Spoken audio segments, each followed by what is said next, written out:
Resolvamos el problema 2 del seminario 8. Dada la asociación de condensadores de la figura, determinar la carga del condensador C sub 3, para lo cual nos da los datos del potencial total, 120 voltios, y las capacidades de cada uno de esos condensadores.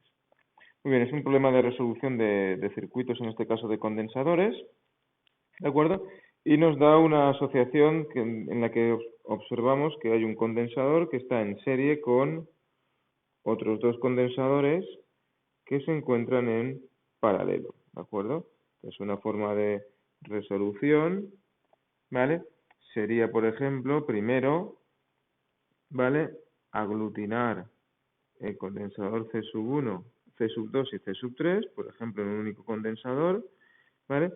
A partir del cual, pues, por ejemplo, con la diferencia de potencial de esos 120 voltios, ¿vale?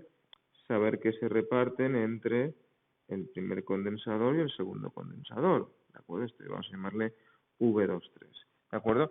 Juntando esos dos condensadores, sería aquí primero antes el paralelo, ¿vale? Llegaríamos a un único condensador equivalente, vamos a llamarle C equivalente, ¿de acuerdo? Que trabajaría en las mismas condiciones que los anteriores, ¿vale? Pero con una diferencia de potencial de 120 voltios, ¿de acuerdo? Entonces, si conocemos las capacidades de cada condensador, podemos calcular C23 y podemos calcular C equivalente con esas ayudas, ¿vale? Podríamos calcular, por ejemplo, a partir de que C equivalente es Q partido por V, ¿de acuerdo? Podríamos calcular la carga, ¿vale? Que tiene ese condensador equivalente. A partir de esa carga, si hemos tenido en cuenta que hemos deshecho una asociación en serie de C1 y C2, sabemos que en serie conservan las cargas ambos condensadores de dicha asociación. Por lo tanto, esta carga, Q, ¿vale? Será la misma carga que tendrá el condensador C sub 1 y la misma que tendría el equivalente C23, ¿de acuerdo? ¿Vale? Por lo tanto, en esta situación podríamos incluso aplicar que C23 es la carga Q partido su V23. Como ahora ya conoceríamos la carga, podríamos calcular V23, ¿de acuerdo? De la misma forma también podríamos calcular, si lo quisiéramos, ¿vale? El potencial V sub 1, ya que conoceríamos otra vez la carga, tenemos la capacidad, obtendríamos el voltaje V sub 1. Podríamos comprobar que V1 más V23 son esos 120 voltios, ¿de acuerdo? Ya que V1 más V23 tienen que cumplir, que son esa diferencia de potencial entre extremos A y C, ¿vale? Pero hasta aquí aún no hemos calculado la carga del condensador Q sub 3, ¿vale? Entonces, para ello, debemos de recordar que este conjunto venía del paralelo de C2 y C3, ¿vale? Y en el cual se puede decir que en un paralelo, ¿vale? El potencial V23 es el mismo, el potencial es el mismo para cada condensador, es decir, eso es lo mismo que V2 y que V3. Por lo tanto, a partir de V23 que hemos calculado en el paso anterior, podríamos decirte que C3 es igual a Q3 partido V3, que es lo mismo que decir V23, ¿vale?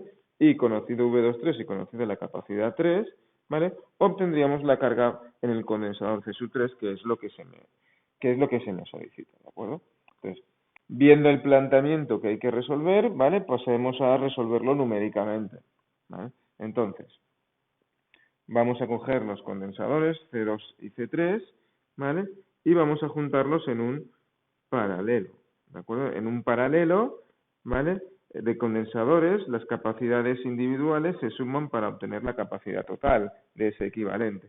Por lo tanto, vamos a tener un condensador C sub 1 que valía 2 microfaradios, ¿vale? Y vamos a tener un condensador C23 que va a ser la suma del valor de C sub 2 era 3 microfaradios y el valor de C sub 3 eran 4 microfaradios, ¿de acuerdo? C sub 1, 2 microfaradios, ¿vale? Por lo tanto, 3 más 4, ¿vale? El C23 serán 7 microfaradios, ¿de acuerdo? Por lo tanto, este condensador, ¿vale? Su capacidad es de 7 microfaradios, ¿vale? Y aplicaremos que de aquí a aquí es el potencial V sub 1 y de aquí a aquí es el potencial V sub 2, 3, ¿vale? Que tienen que sumar, ¿vale? V a C, que son esos 120 voltios, ¿de acuerdo? A partir de aquí juntaremos la asociación en serie de C1 y C23 para obtener, ¿vale?, nuestra capacidad equivalente, ¿vale? 1 partido, en el caso de los condensadores en serie, 1 partido la capacidad equivalente será 1 partido C sub 1 más 1 partido C23, ¿de acuerdo? Teniendo en cuenta que C sub 1 vale 2 y que C sub 23 vale 7, y deshaciendo la inversa tendremos 1 partido por C sub 1, 1 partido por 2, más 1 partido por 7, esta suma daría, ¿vale?, 0,64 microfaradios, bueno, inversa microfaradios, ¿vale? ¿Vale? Y por lo tanto, calculando la inversa de esa suma, tendremos la capacidad equivalente, 1 partido por lo anterior, que llegamos a un resultado de 1,55555. Podríamos, si queremos, redondear a 1,56 microfaradios, ¿vale? Esta es la capacidad, 1,56 microfaradios.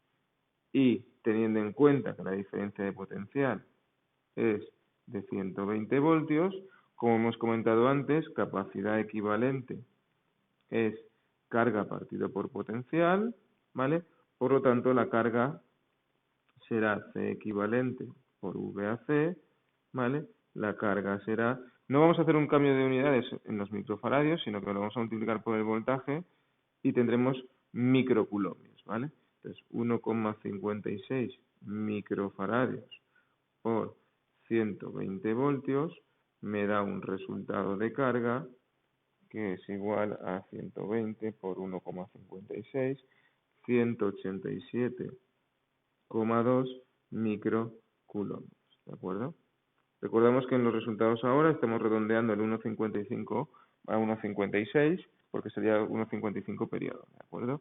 ¿Vale? Con ese resultado, ¿vale?, sabemos que es la carga de cada condensador de la situación anterior más Q menos Q, y por lo tanto V23, o más concretamente vamos a poner C23, sería Q23 partido V23, el Q23 es igual a la carga que acabamos de calcular, por lo tanto V23 es igual a Q partido C23, ¿de acuerdo? O lo que es lo mismo, 187,2 microcoulombios partido 7 microfaradios. Micro con micro se cancela y el resultado de V23 vendrá dado en voltios. Entonces 187,2 partido por 7 me sale 26,7 voltios, por lo que el voltaje V1 serán esos 120. Recordamos que V1 más V23 tiene que ser igual a VAC, que son 120 voltios, ¿vale? Por lo tanto, 120 menos este resultado me proporcionará 93,3 voltios. No obstante, no es necesario calcular V sub 1 para llegar al resultado final, ¿de acuerdo? Porque finalmente, para calcular la carga Q sub 3, yo solo necesitaba calcular el potencial V23, que es igual al potencial 3 o al potencial 2 de esos condensadores, y por lo tanto, capacidad de condensador 3 será Q3 partido por V3, ¿vale? O lo que es lo mismo, Q3, como este potencial es igual a V23, es C3 por V23. Por lo tanto, mi resultado final de carga será 4 microfaradios, que multiplica a esos 26,7 voltios. Con lo que llegamos a un resultado final de 26,7 por 4, 106,8 microcoulombios. Problema que tenemos resuelto, ¿vale? Si quisiéramos haber calculado algún aspecto más, ¿de acuerdo? Podríamos haber dicho que C sub 2 es igual a Q sub 2 partido V sub 2, y de la misma forma decirte que Q sub 2 es C sub 2 por V sub 2, o lo que es lo mismo, Q sub 2 es igual a 3 microfaradios, ¿vale?, que multiplican a 26,7 voltios, ¿vale? 26,7 por 3 nos daría 80,1 microcoulombios, ¿vale? notar que 106,8, que era Q sub 3, más 80,1, que era Q sub 2, tendrían que darme el resultado de 187,2. En este caso, 106,8 más 80,1, ¿vale? Me daría 186,9 microcoulombios. Es un resultado que se aproxima y que no es exactamente igual debido a los redondeos que hemos establecido, ¿de acuerdo? Al calcular las capacidades equivalentes, ¿de acuerdo? Por lo tanto, con V1, con V2, con V3 y cada una de las cargas de cada condensador tenemos resuelto todo el problema.